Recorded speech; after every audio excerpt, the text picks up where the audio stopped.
Yo, how's everyone doing? Welcome back for some more Forza Horizon 3. Today I'm sharing with you the Hot Wheels Rip Rod, which is another car from the Hot Wheels expansion, and I'm kind of curious to know how they figured out all these statistics, like how much power these cars make, how much they weigh, what class they're in, what drivetrain they have, and all that kind of stuff, because where did they come up with these things? Like, how did they determine which cars are better than the other ones? But sadly, there's not too much to show you in the Forzavista for this thing. There's really not too much going on, but I really do think this is a cool looking car, and it's cool to see all the details of this thing when it's kind of blown up and in real life size. But this car is actually very fun to drive. It's stock rear wheel drive at the top of the B class, and it makes 200 horsepower and torque, but weighs under 2,000 pounds, so not a ton of power, but it is still pretty quick just because it doesn't weigh too much, and the launch is really good considering that it's rear-wheel drive. That's one thing that I really like about this car, and it's very grippy as well. It really doesn't drift too much. You certainly can drift with it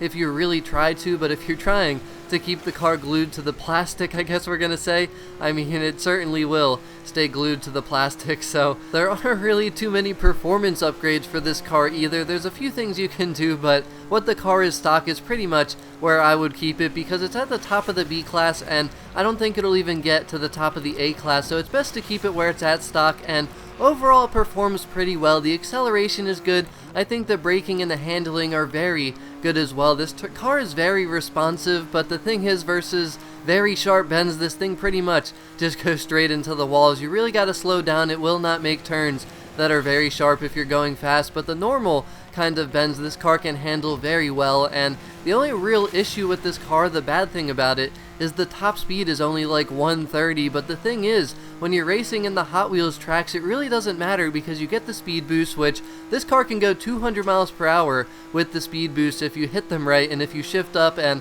if you do everything properly. And also, when you go downhill after you go around loop-de-loops and stuff like that, you also gain more speed and you can go above that actual top speed of the car. So overall, the top speed's the weakest thing, but since you're racing in such a crazy environment, it really doesn't matter. And overall, this car is a lot of fun to drive, and I think it's pretty good out here on the racetracks of Thrilltopia. The only other thing I could say that I really don't like about it is the gearing, because first gear is super long, and I love the first gear of this car, but then after that, there's 8 total gears on this car, and the other 7 are just so short, so you find yourself shifting quite a bit, and downshifting with this car can be quite annoying as well, because you usually have to downshift like 4 times to get into the correct gear. But the thing is, it really doesn't matter too much because of how short the gears are, so you're probably going to notice that I screwed up the shifting a little bit here during this race, but it's very difficult to figure out when you're going upside down and around loops, and your speed and acceleration is changing in all kinds of different ways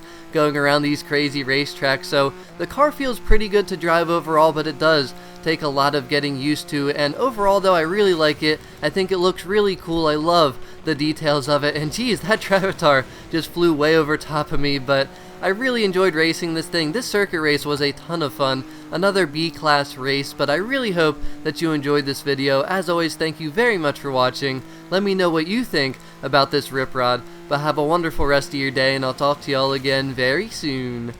Peace out.